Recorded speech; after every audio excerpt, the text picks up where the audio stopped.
ওয়াহাবিদের মসজিদে নামাজ হবে কি হবে না শুনুন। নবীজি ইরশাদ করেন, জুইলাত লিয়াল আরদু মসজিদান।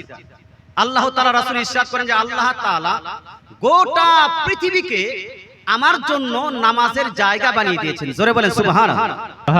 গোটা পৃথিবীটা নামাজের জায়গা। গোটা পৃথিবীর মধ্যে যে কোনো জায়গায় আপনি নামাজ পড়তে পারেন, শর্ত হলো জায়গাটা পাক আছে কি নাই।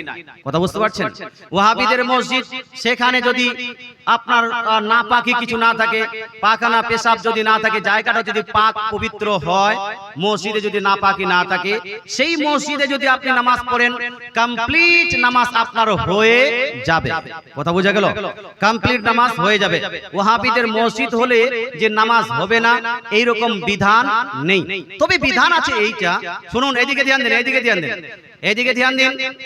প্রশ্ন করে প্রশ্ন উত্তর এদিকে নিতে হবে।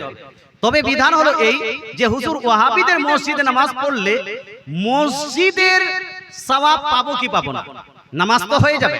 কেউ যদি মাঠে নামাজ পড়ে নামাজ হয়ে যাবে, কেউ যদি ঘাটে নামাজ পড়ে নামাজ হয়ে যাবে, কেউ যদি ময়দানে নামাজ পড়ে নামাজ হয়ে যাবে, বাড়িতে পড়লেও নামাজ হয়ে যাবে, মসজিদে পড়লে নামাজ হবে। তবে মসজিদে পড়লে মসজিদে যে নামাজের সওয়াব পাওয়া যায় সেই সওয়াবটা পাওয়া যাবে কি যাবে না ওয়াহাবিদের মসজিদে পড়লে?